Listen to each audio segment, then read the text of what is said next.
Hey guys, it's Cal from the Lighting Doctor here. I hope you guys enjoy this video with some more great landscape lighting tips. To learn more about landscape lighting, go and check out our website at lightingdoctor.ca, or if you want to see what a real quality landscape light should look like, go and check out our Try It Before You Buy It offer, where you can get a premium quality fixture at a discounted rate with your very own battery pack, so you can go and test out how that light's going to look and feel what a real premium quality light should look like. So go and check us out at lightingdoctor.ca, or go watch more videos on YouTube just by searching for the Lighting Doctor. Our last use of uplights on this house is to uplight our tall columnar aspens, which you see all the time.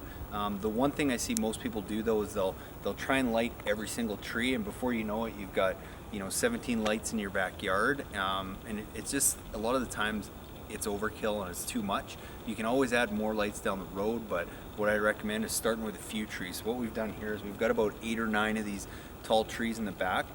We've only selected to light approximately every second one. We're going to light the 2 on the corner and then 2 of the taller ones kind of in the middle, and that's it. So instead of having 9 lights back here, which not only runs up the cost, also can just be a little bit overpowering, we're just focusing on a few of the featured trees and just space them out properly to give that effect, and not to overdo it. So we've got 4 lights where we could easily have 9 or 10, but if you're looking to keep your budget down and still make it look good, a great way to do it is just start with less. Again, you can always add more down the road.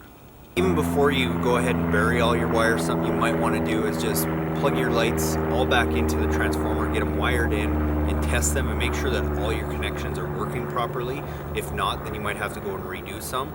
But once you go around and you test it and all your lights are working, that's when you can go back and you can start to bury everything. And even before you do that, you might want to adjust your lights. Most of the lights you're going to use are going to be adjustable in some way or form, and you want to get those angled however you have in your plan to highlight whatever feature it is that you want. A general rule of thumb is whatever angle you think you need, I would always try and put it a little bit higher or more upright. So if you think you need to aim it like this, I would probably try and aim it like this. Just as a general rule of thumb, I usually find you need to aim it a little higher than you actually think you do. And I would also recommend trying to make most of these adjustments at night when you can actually see what that light's going to look like on that feature that you're trying to accent. And just to talk about quality and why you want to spend that little extra money is because we get called out all the time to go do repairs, and it's always the same thing. Is one, a lot of times people will save money because they'll just try and buy a halogen system. There's no question that halogen lights are cheaper than LED, but 2 things to remember is, one, you're paying a lot more for power now because you're using a lot more wattage to run those lights. So one, there's a power savings when you go buy a good quality LED fixture.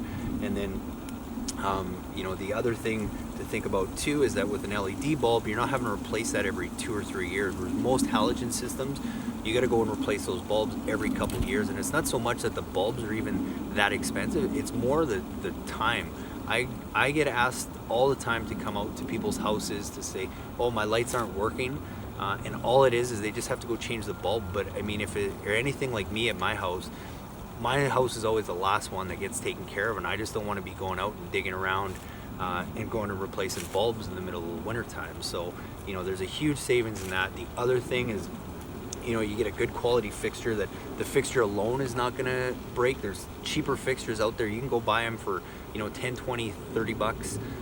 You can still go get an LED fixture, and there's more and more companies all the time. There's 10 new companies a day that come out with new LED fixtures. But I'll guarantee you right now, if you go and Google brass LED landscape lights, you're going to see the exact same light from at least 10 or 15 different companies. And the reason for that is they're all coming from the exact same place. They're made overseas, they're shipped over here, they're branded, and then they just sell them. So it's basically the same fixture. You're just getting it from a bunch of different companies. And not that there's anything wrong with those fixtures, but they're not the same quality, and it's the reality of it. And I know a lot of them will say, they have lifetime warranties and all that kind of stuff. That's part of the reason why we love FX Luminaire and Hunter and a couple other companies, is because I know if there's a problem with one of my lights, it's instant. There's no questions asked. They're going to replace it because they stand behind what they offer. Even though there might only be a 5 or 10-year warranty on these, I know for a fact that if I have an issue, I'm gonna get that light replaced. So it's an actual warranty, whereas I've had, and we've dealt with other light companies in the past and used their fixtures, and yes, they have a lifetime warranty, but good luck trying to get that honored, because you got to go through so many hoops in order to get that light replaced that I literally have a garage full of old fixtures, because we've tried everything, that I've never bothered to get replaced, because there's so many things that I got to jump through in order to get that new light replaced. It's just not worth my time to go and do that. So that's another reason why we stand behind a good quality product, and you know that you're going to get the support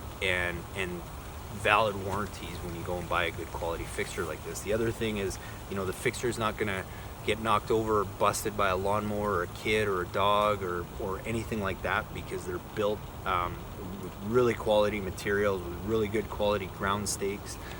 There's so many other reasons that I could get into why you want to go and spend a little bit more money on a good quality fixture. And yes, it's going to cost you a little bit more up front, but you're going to save a lot more money in the long run. But more importantly, you're going to save your time, because that's the one thing that you can't get any more of. So if I can help you put a good fixture in that's going to save you money and is going to save you time, then that's why we're going to recommend always spending that little extra up front to buy a good quality fixture. Hey guys, I really hope you enjoyed that video presentation with some great tips and tools on how to go and properly and effectively light up your landscape. And be sure, if you want your own free consultation video, just send me an email at cal@lightingdoctor.ca with a few pictures of your property, and we'll get back to you with some really cool ideas and ways to go and effectively light your property. And be sure to watch the videos after this one for more tips on how to install landscape lighting, as well as how to light up your landscape the best way possible.